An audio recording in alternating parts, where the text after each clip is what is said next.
Let's go ahead and turn to Mark chapter 7 this morning. The ultimate question is, who is Jesus? That's what we refer to as man on the street interviews. We did that a few weeks ago, where we had a very similar video, and the point in doing that was to show the varied responses. If you remember, a few weeks ago we started this section within Mark that started with the death of John the Baptist, and a question was posed: who do the people think that I am? And as we saw in this video here, back in the days of Jesus as well, the reaction, the reaction was varied. Some thought he was the reincarnated John the Baptist. Some thought that he was just another prophet. Some thought he was Elijah. And so we see some of that same confusion even exist today. Who can tell me what the two primary purposes in the Gospel of Mark are? I've repeated them over and over, so hopefully we finally got that ingrained in our brains. But there's two primary purposes that Mark is trying to prove or trying to share with us. Anybody remember what those were? You don't have to be too shy. Jesus as Messiah, and what else? Jesus as the Son of God. He starts off in the very first verse with that. So to reveal Jesus as Messiah, and then to reveal Jesus as the Son of God. Now he does that through the way that he selects certain episodes in the life of Christ. He does that through the certain miracles that he takes, and he arranges those. He doesn't necessarily do it chronologically, but he arranges them with themes. And so the theme kind of in this section we're in right now is, who am I? Who do people think that I am? And he uses a number of things to do that. But one of the really interesting things about the book is he uses two climaxes to drive home those 2 points. One of the climaxes comes with our passage today, which is right here in Mark chapter 8, and it's where Jesus makes his confession Peter makes his confession that Jesus is the Christ. The second climax of the book comes when the Roman soldier is standing at the foot of the cross at the crucifixion, and he says, surely this is the Son of God. And so we have these two mountain peaks, these two climaxes in the book that ultimately is where Mark sort of says, here it is. He's sort of hinted at it. He gives us examples. He gives us these themes and stuff through the way that he arranges his book to sort of hint at or to reveal that Christ is both Messiah and the Son of God. But then he sort of drives the bullet point right here today with just sort of coming right out and having Peter tell us he's the Christ. And he does the same thing with the Roman soldier. So today we come to the first climax here, Peter's confession. And there's 4 parts to our passage today that we'll walk through.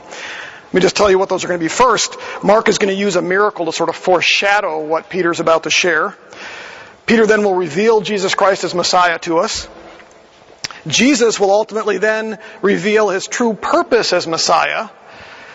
And then finally, Jesus will reveal what's required for us to be his follower. Now, there's a lot that happens at this particular point. And you'll see that as we study through the rest of the book. For the first time, Jesus today reveals definitively that he is indeed the Messiah. Remember, it all started with a question. Well, who do you guys think I am? And he's going to start his passage that way today. Well, today, he allows Peter to make a definitive statement. So this is the first time that Jesus Christ will reveal definitively to his disciples, yes, I really am the Messiah. There's no more guessing that takes place. And so from this point, he will now begin to talk more plainly with them. He will be more deliberate in his conversation with them. In many respects, his focus now will shift away from the crowds, more specifically to the training of the disciples. And so we'll see that shift as we look through the rest of the book here. Mark actually presents this as a turning point where, if you remember, he presents Jesus as on a journey. He starts off in Galilee and ultimately goes to Jerusalem. And the whole point of Mark's gospel is to get Jesus to Jerusalem because that's where the cross is. And you remember he uses the word immediately over and over and over in the book to sort of drive the narrative forward. In other words, he's very quickly moving Jesus from Galilee to get him to the cross where he will ultimately accomplish his purpose. And so this really is the beginning of that journey now, because right after this, Mark will focus the rest of the journey on Jerusalem. And guess what? There's only a week left. Not for us, because it'll take us longer to get through it, but really there's only a week left in Jesus' life here. And so this is a turning point in the book where he'll now completely set his focus on Jerusalem. And we'll see that in the rest of the book as we go through that. But let's go ahead and break this down today. The first thing we're going to see here is Peter's going to Peter's confession is going to be foreshadowed by a miracle that's a little bit unusual. We're in Mark chapter 8. I want you to read with me verses 22 through 26 if you have your own Bibles there. Verses 22 through 26 read like this. And they came to Bethsaida, and they brought a blind man to Jesus and implored him to touch him. Taking the blind man by the hand, he brought him out of the village, and after spitting on his eyes and laying his hands on him, he asked him, "Do you see anything?" And he looked up and he said, "I see men, for I see them like trees walking around." Then again he laid his hands on his eyes, and he looked intently and was restored and began to see everything clearly. And he sent him to his home, saying, "Don't even enter the village." Now we're not going to spend a lot of time on this specific piece here, but there's some interesting things that happen here. You notice that with this individual, it's almost as if the miracle doesn't work at first. Did you catch that? Jesus sort of spits on his eyes and rubs his eyes. That's even a little bit unusual with using the saliva. But the man says, "Well, yeah, I kind of, sort of, men like trees." It's almost as if Jesus says, "Oh, spits on his fingers again, This time we'll make it really work, right?" He does it again, and the man finally says, "Oh, yeah, now I can really see." Well, there's a number of things that take place here. Remember, Mark is a literary genius in the way that he arranges things in his text and the things that he does, and so we have to pay attention to that. One of the things I love about the Word of God is it isn't always just what it says, it's about how it says it and how things are arranged. We saw that when we went through the Psalms, and we see how the poetry there with the Psalms reveals a lot to us. Well, I believe that one of Mark's purpose in sharing this story with us today is because it reflects some things, it foreshadows some things as it relates to the disciples. Now, this is purely speculation on my part, but I want us to look at it briefly. If you think about it, one of the things that Jesus does with this man, much of his healings were done publicly. But you notice with this particular individual, he takes him away privately. Takes him away privately. Do you notice something else, too? That most of Jesus' teaching was done publicly, except with who? The disciples, whom he takes away privately. Another thing we see about this man here is that the healing was less than immediate. Most of the time when Jesus would do things, it was like that. But this one seems to take a little bit longer. It comes in stages, if you will. And we ask, well, why might that be? Well, it's interesting because if you think about the disciples, if you think specifically about the 12, they were a little bit dense in some respects. They were walking with Jesus, seeing the miracles. They even participated in those miracles. You would think that they would finally get it, but yet what we find is that they just don't quite get it throughout the text. And in fact, they didn't even quite get it until after the resurrection. But they do appear to grow in the Gospel of Mark. They do sort of pick up more and more. And we're going to see that today where Peter finally goes, "Oh, I get it. You're the Christ." Well, just a short time earlier, Jesus basically looked at them and said, "Don't you guys get it yet?" Just a few days earlier, through another miracle. In fact, after the feeding of the 5,000 and the feeding of the 4,000, in both of those instances, Jesus basically says, "You haven't figured this out yet? You haven't quite gotten it yet?" Well, now they start to get it. And so what this miracle foreshadows, possibly, is just like the blind man took a bit, if you will, the miracle took a little bit of time, it does as well with the disciples. It took them a little bit of time to finally get it. The other way that it foreshadows this is the blind man was just that. He was blind, just like the crowds, just like those who came to follow Jesus, just like the disciples. They were all blind, but ultimately this blind man can see clearly. In the same way, the disciples ultimately will see clearly. Their eyes will be completely opened up. Now again, that's partly speculation, but it seems that Mark is going to use that miracle to sort of foreshadow Peter's confession now. Peter finally gets it, at least in part. Now he doesn't fully get all of it, and we know that because of the way that he's going to respond today and some other things as he heads towards the crucifixion. But he does finally get it. I think that probably happens when he's walking on the beach with Jesus, and Jesus says, "Peter, do you really get it? Feed my sheep?" And so he'll finally get it and clearly see just like this man. So this really serves as sort of a foreshadowing. It's Mark's way of getting us into now what's about to happen. Let's look at Peter's confession, the second thing that happens here. verses 27 through 30. Again, this is the midpoint in the gospel. It's halfway through the gospel, and it's the first climax. We've come full circle, if you will. What started in chapter 6, verse 14 through 16 was, again, this introduction of the question, who do the people think that I am? Some think he's John the Baptist, resurrected. Some think that he's Elijah the prophet. Some think that he's just some other prophet, and so that begins in chapter 6, the beginning of our smaller section here. And then we come to this particular passage today, and we see verse 27. Jesus went out along with his disciples to the villages of Caesarea Philippi, and on the way he questioned his disciples, saying to them, who do the people say that I am? You see how that goes back to the beginning of chapter 6? That's how it started. Who do the people think I am? So now Jesus brings it up to them. Who do the people think that I am? You see their response in verse 28 is the very same response that we saw back in chapter 6. They told him, saying, John the Baptist.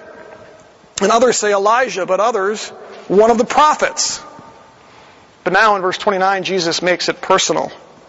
He's not so interested in what others are saying. He wants to know what those closest to him are actually saying. What is it that you finally figured out? So verse 29, he says this, and he continued by questioning them, well, but who do you say that I am? Because that's ultimately the important question, isn't it? It's not what everybody else thinks. It's not what the church thinks. There's a lot of people that attend church, that sit in church every Sunday. They're there because that's what we do and that's what we say, but don't necessarily know Jesus personally.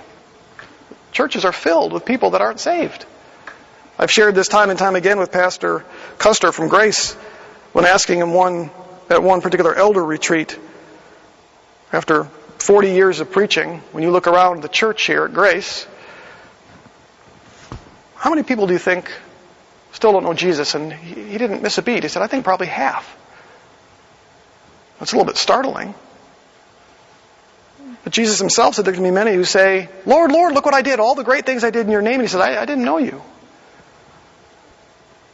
So really the question does come down to, who do you say that I am?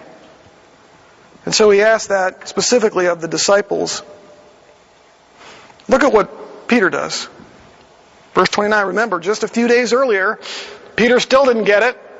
The rest of the disciples still didn't get it. So when Jesus is asked, who do you say that I am? Verse 29, Peter answered and said to him definitively, you are the Christ. You are the Messiah. You are the one that's been promised to us in the Old Testament. I think this is likely the point at which Jesus was saved.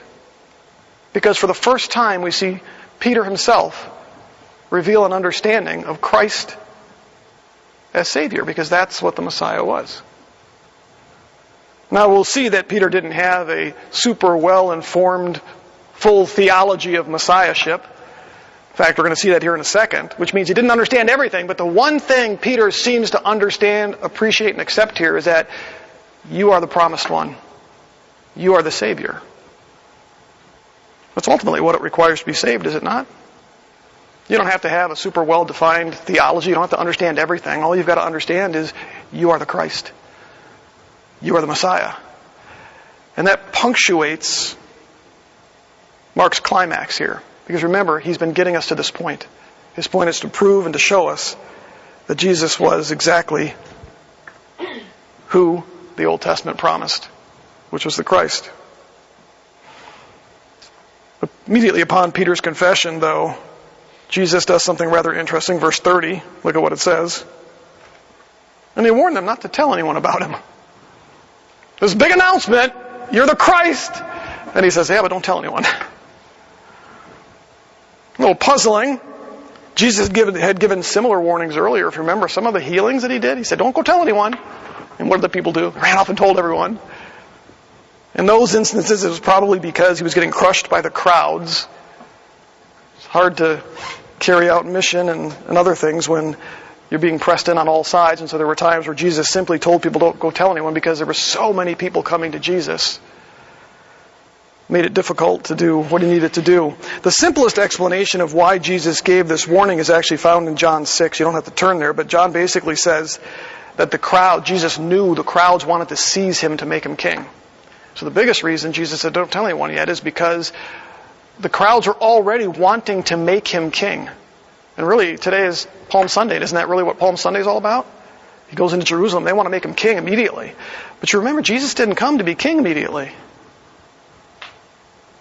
He came for another specific purpose, and he'll get to that in a second here. And so the reason he probably tells Peter, well, don't tell anyone here, is because he was not prepared for the crowds to seize him and make him king at this point. And part of the reason for that is because they didn't understand. And we're going to see that in today's text as well. They did not understand what it really meant for Jesus Christ to be the Messiah, what it means for him ultimately to be the king. And so there's going to have to be some clarification.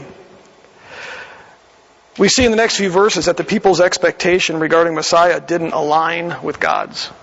What were the people's expectations of Messiah? Well, they expected a conquering king to come. They thought that this Messiah would come and crush the Romans and establish the Davidic kingdom. That's what they expected. That's what they wanted when Jesus came into Jerusalem on Palm Sunday. And so they were more than prepared to take and make him king. But they misunderstood.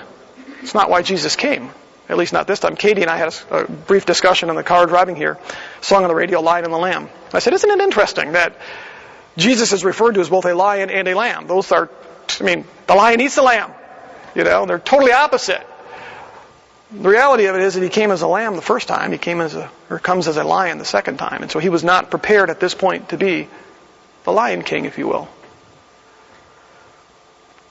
So what does Jesus do at this point? Well, verse 31, he's now going to reveal his true purpose as Messiah. He's going to correct some of their thinking. Again, they expected this conquering Messiah, someone who would overthrow Rome and usher in the Davidic kingdom. However, the Old Testament prophesied a suffering Messiah instead, and somehow they seemed to miss that.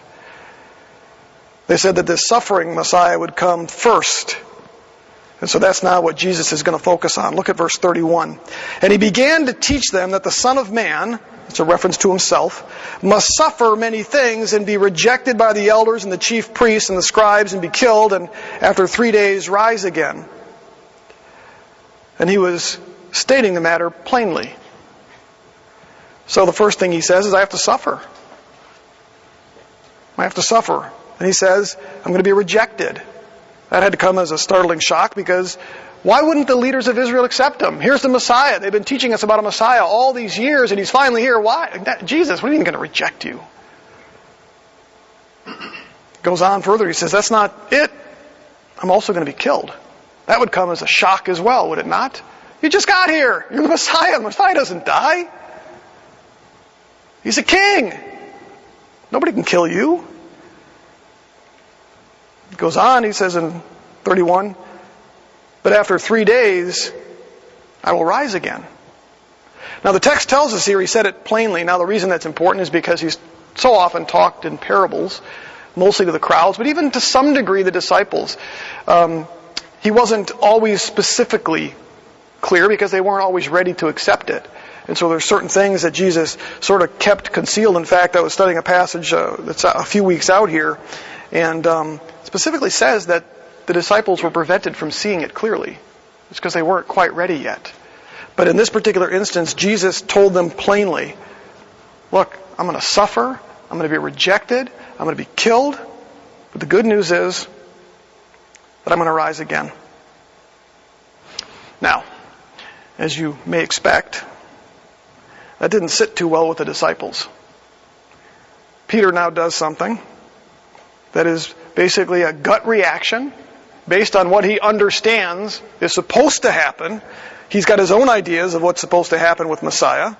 Verse 32, second half of it, and Peter took Jesus aside, took him aside, and began to rebuke him. Think about that for a second. Peter, a fisherman, takes aside the Son of God. We got to talk.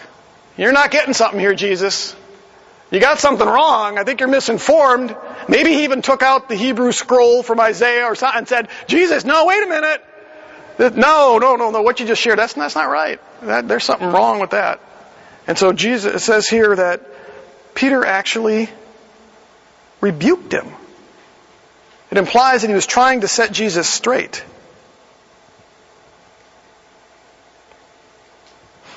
It means that he disapproved of what Jesus was saying. Wasn't happy with it. Well, again, as we can imagine, Jesus didn't take too well to that either. Look at verse 33. But turning around and seeing his disciples, I think that's important because of what it basically tells us is that Jesus recognized that the disciples were all feeling the same way. That's why he looks at them.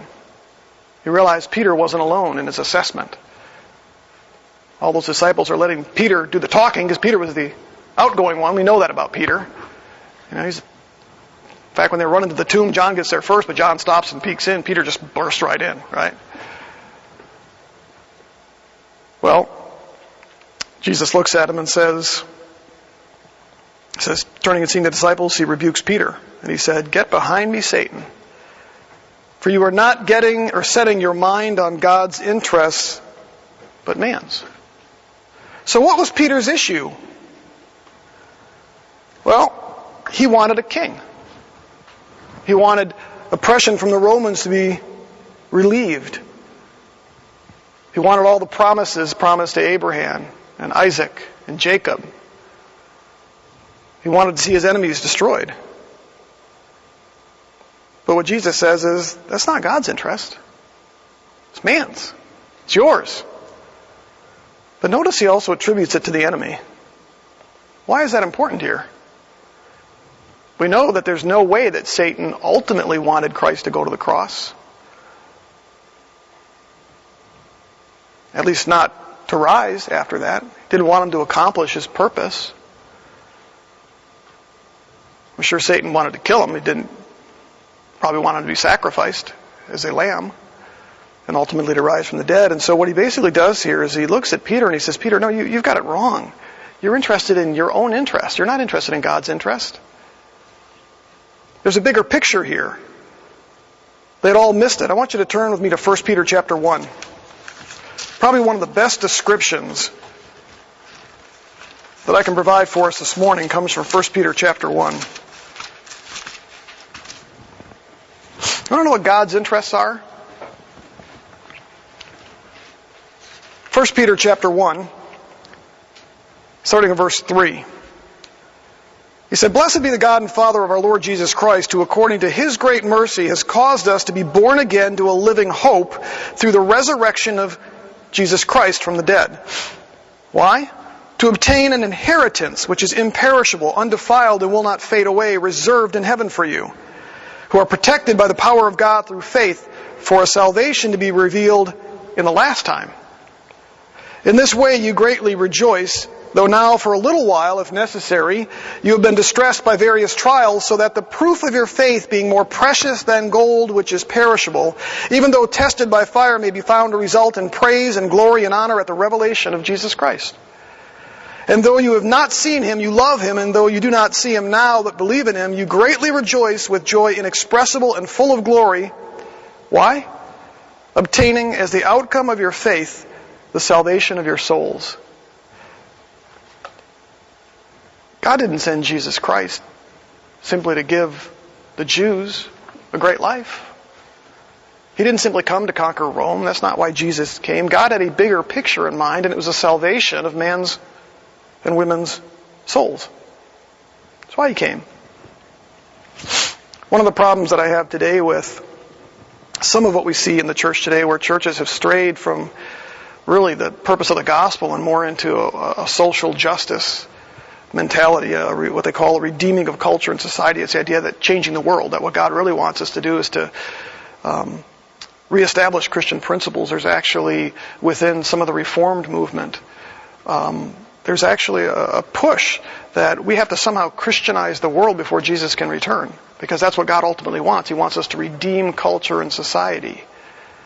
And the problem with that is it takes the focus off God's real purpose. It doesn't mean we don't do good things. It doesn't mean we don't reach out. It doesn't mean we don't take care of the poor and the widow and the helpless. In fact, we're going to see that a little bit later in the Gospel of Mark. But the focus is ultimately on eternity, not earthly things. And so Peter was focusing more on earthly things, on man's interest rather than God's interest. And so his perspective of what it meant for Christ to be the Messiah was wrong. And so Christ takes this opportunity to reveal what His true purpose is as Messiah. I didn't come just to relieve suffering here. I didn't come just to heal the sick. to release some from demon possession. That's part of it. But I ultimately came to go to Jerusalem, to die, and to rise. Because God's redemptive plan involves the salvation of mankind, not just earthly relief. And so he corrects the misunderstanding. Now, this is where it gets real and it gets interesting for us. Because Jesus now moves from my real purpose to, here's what it's going to take for you to follow me. Here's what it's going to take to follow me. Up until this point, many have been following Jesus out of curiosity or because they were seeking to be healed or released from their demonic oppression. In other words, they were running to Jesus because they were oppressed, they were hurt, they were desperate. They were coming to him out of curiosity. Almost all of these things were, in some respects, earthly. They wanted their ailments relieved. They wanted relief. But there's actually a cost that's associated with wanting to be a follower of Jesus. And Jesus now moves his disciples into that, and he gets very real with them. In other words, it's not just enough to follow him because we're curious or because of what he can do in an earthly sense. I remember when I was brought to Christ, I was brought to Christ through something from Cambridge Crusade for Christ, the 4 spiritual laws. I'm thankful for that. But the 4 spiritual laws begins with, God has a wonderful plan for your life. Well, he does eternally. I interpreted that to mean, everything's going to be great if I come to Jesus. But that's not the reality. The one thing that Mr. Kegel did not share with me when he shared the gospel with me was the cost. He shared all the benefits. And again, I'm thankful he did. But what Jesus does here now is he explains to his disciples the cost. What does it mean to be my follower? I think there's a lot of folks today that don't quite understand or grasp this. I think part of it is the struggle we have living here in the United States because we don't face much opposition. We often don't have a cost with coming to know Christ. Now it's looking more like we will. Things that are coming down the pipe. But look at what he does in verses 34 through 38. It says, he summoned the crowd with his disciples, and he said to them, if anyone wishes to come after me, he must deny himself and take up his cross and follow me. And whoever wishes to save his life will lose it, but whoever loses his life for my sake and the gospel's will save it. For what does it profit a man to gain the whole world and forfeit his soul? For what will a man give in exchange for his soul? For whoever is ashamed of me and my words in this adulterous and sinful generation, the Son of Man will also be ashamed of him when he comes in the glory of his Father with the holy angels. Jesus actually uses 3 imperatives here. Those are commands.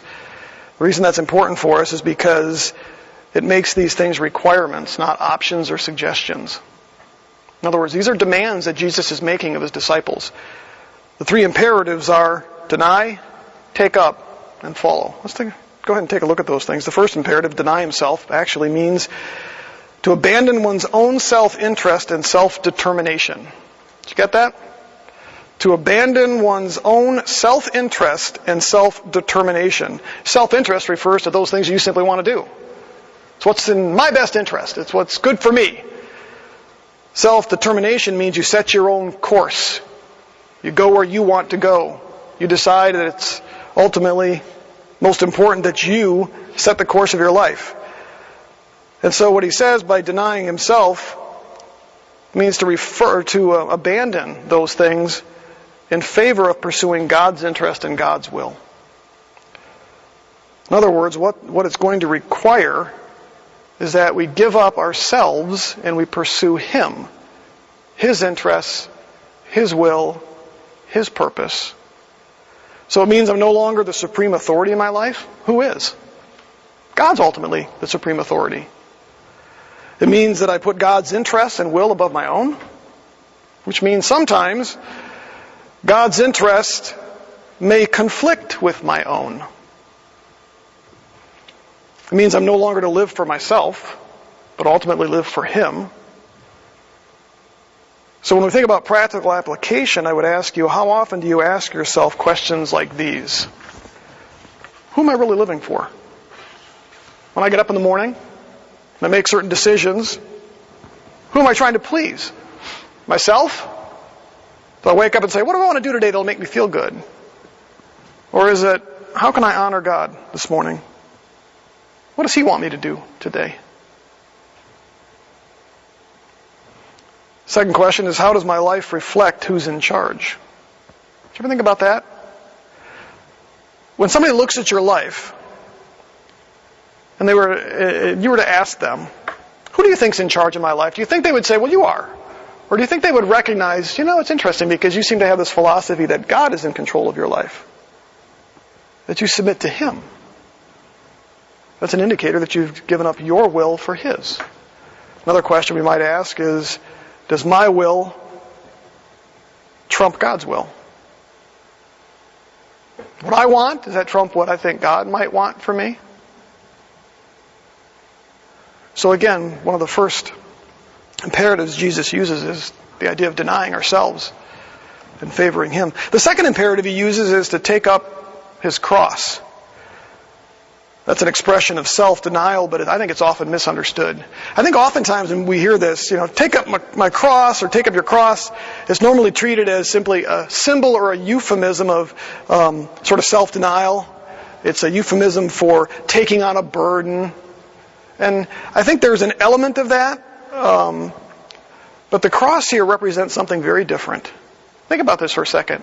What did the cross represent in Jesus' day? Think about it for a second. What are we coming up on in a week here? What happens on the cross? Why did the Romans use a cross? What took place on the cross? Was it a burden? Now think about that for a second. It represents torture, represents death, wickedness. I think when we simply make picking up your cross a burden-carrying symbol, we do it a huge disjustice or injustice. Because it's a very specific picture here. The cross was a nasty thing. It was probably one of the most painful ways. There are other ways of torture that are probably equally as revolting. But the cross represents this brutal, painful death that Christ would suffer. It's a graphic word picture. And so when Jesus says, you have to pick up your cross, He's not just saying, you got to pick up a burden. Carry your burdens for me. Basically, He's saying you need to pick up your cross and be tortured and killed. Now He's speaking metaphorically, but in some respects, literally. Does that surprise anyone?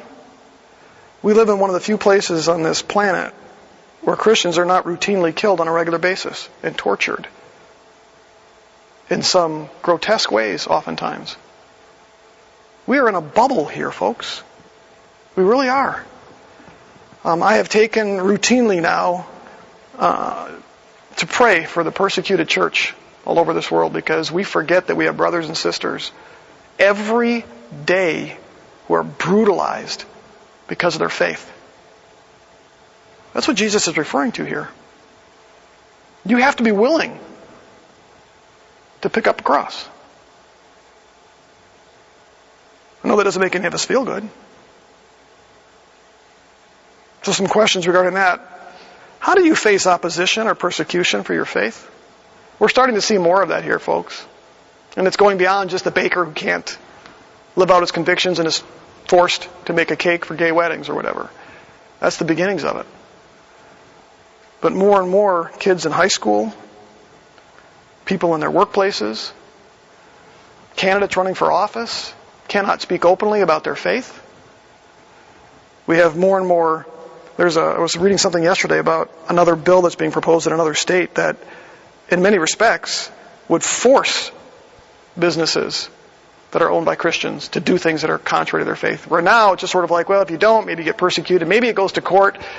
There are politicians actively now working to pass laws that would basically say, you're not just out of business, we will force you to do what is against your conviction. or you will face jail time. It's happening. So how do you face that opposition or persecution? Jesus says here, you better be ready to. You better be able to. Let me ask it this way. Would you be willing to face abuse or torture for your relationship with Christ? I wonder sometimes. Kimberly and I had a very graphic discussion at home, didn't we, one day, where Kimberly was in tears. That is a serious thing to consider. But the question is, are you willing if you have to? I would say that thank God that the 11 apostles and Paul were willing to, because we wouldn't be here probably. Every one of the apostles was killed for their faith except for possibly John, who tradition tells us at one point was boiled in oil as torture and then sent off to live on Patmos, the penal colony. But thank God they were willing to pick up their cross. Would you be willing to face death? Like I said, we're in one of the few places where we don't have that on a regular basis. If you've been watching what's been happening in China, China has been on a rampage, is the only way to describe it. They have destroyed over 1,500 churches in the last couple of years. They have arrested tens of thousands of Christians, tortured many of them for their faith. Some have never been seen again. And this is in what we consider to be an ally. But some of the letters by the elders and pastors of some of those churches that have faced this stuff have been encouraging to read. Because they're willing to face death. And they make that known. And many of them have. Let's move on to the third and final imperative that Jesus gives here, and it's this, and follow me. He says, follow me. That completes this word picture because he said, deny, pick up your cross, and follow me. Follow me is often treated simply as a euphemism for becoming a disciple. Follow Jesus, right?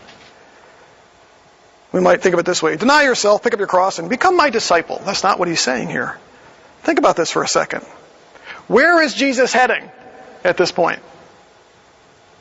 He is on his way to Jerusalem, where he will be rejected, he will be beaten, he will be forced to walk out, pick up a cross, and take it till Golgotha, where he's nailed to a cross. And he's basically just said, you better be ready to follow me. What do you suppose Jesus really intends for them to understand here? Is it just become my disciple?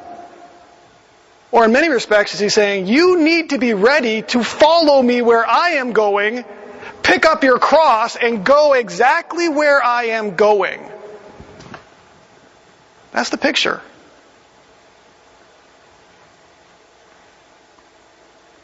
He's literally and metaphorically saying, you want to be my disciple? Then walk alongside me as I head towards Jerusalem. As I pick up my cross, you pick up yours. As I go up to the hill and they nail me to a cross, follow me there, because that's what it takes to be my disciple. Is that making anybody feel uncomfortable this morning?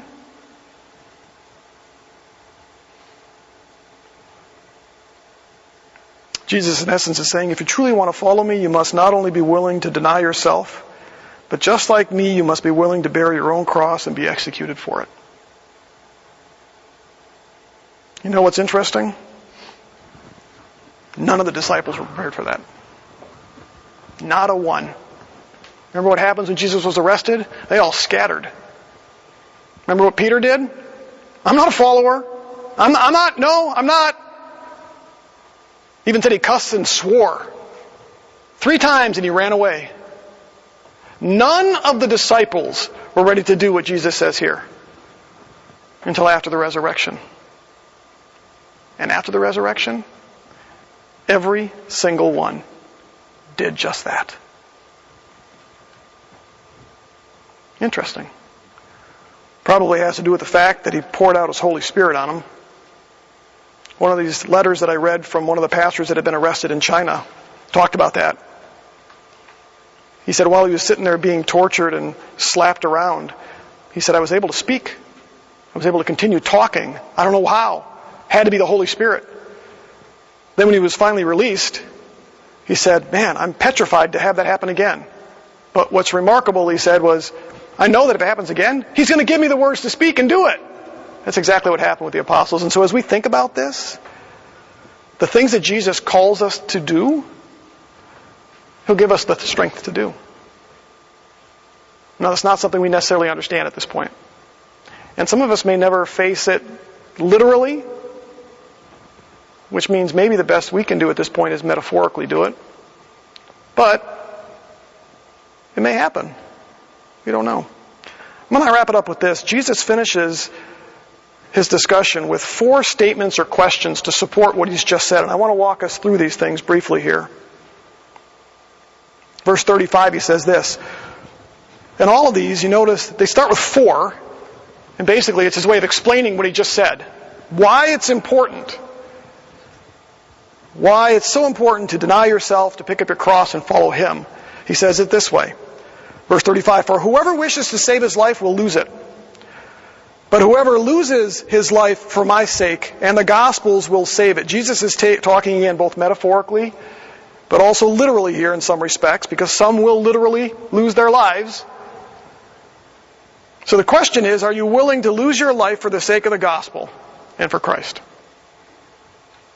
Now, that does not make any of us feel comfortable, does it? But that's the question. Because Jesus says, if you want to save your life, you've got to be willing to lose it for his sake and for the sake of the gospel. And again, thank God that others have done that for us.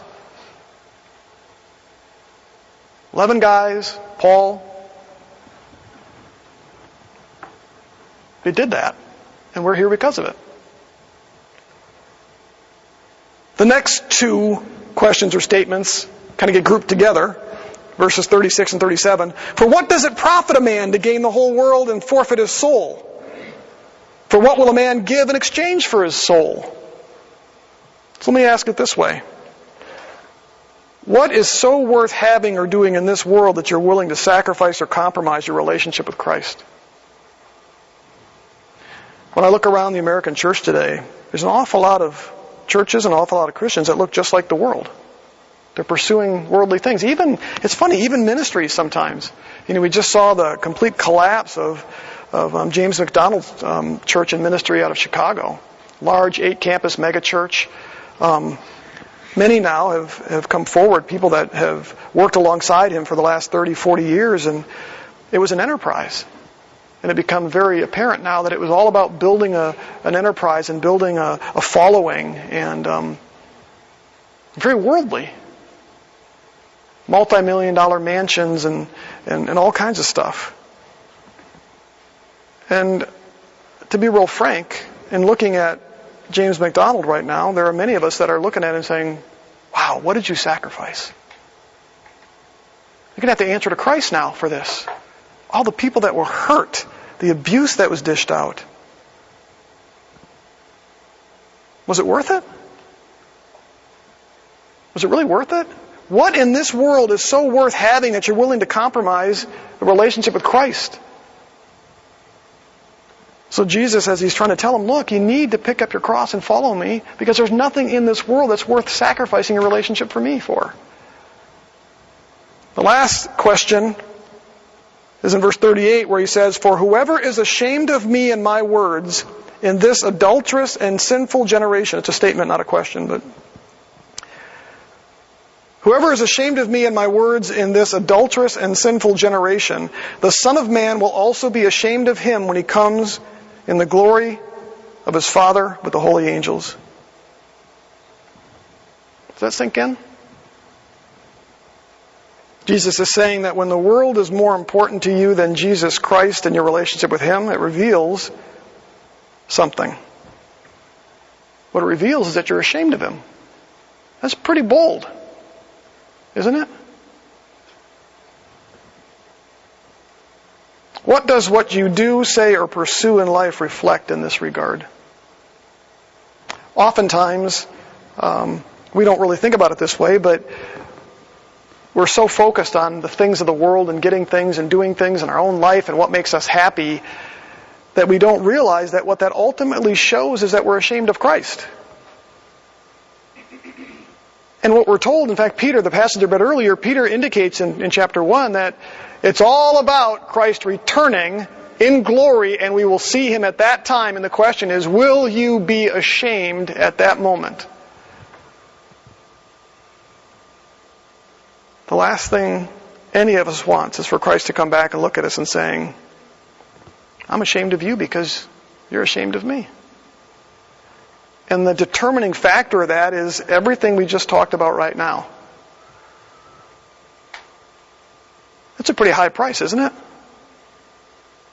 Following Jesus Christ is not easy. Here, like I said, I think we're deceived in some respects because here, we come to Jesus and we go to church on Sunday mornings and we don't realize that Christ expects more than that. He really does. It's a high cost, but it's the only thing that's worth what he's done for us, is it not? If the only reason Jesus Christ came to die on a cross, to suffer the death that he did, was so that we'd have it pretty good here, then God is not a loving, gracious God, because that is an abuse of his Son. He came for so much more than that. But because of that, he expects a lot. Now we're still saved by faith. We're still saved because of grace. But the expectation, what he wants of us, is that we deny ourselves, pick up our cross, and follow him.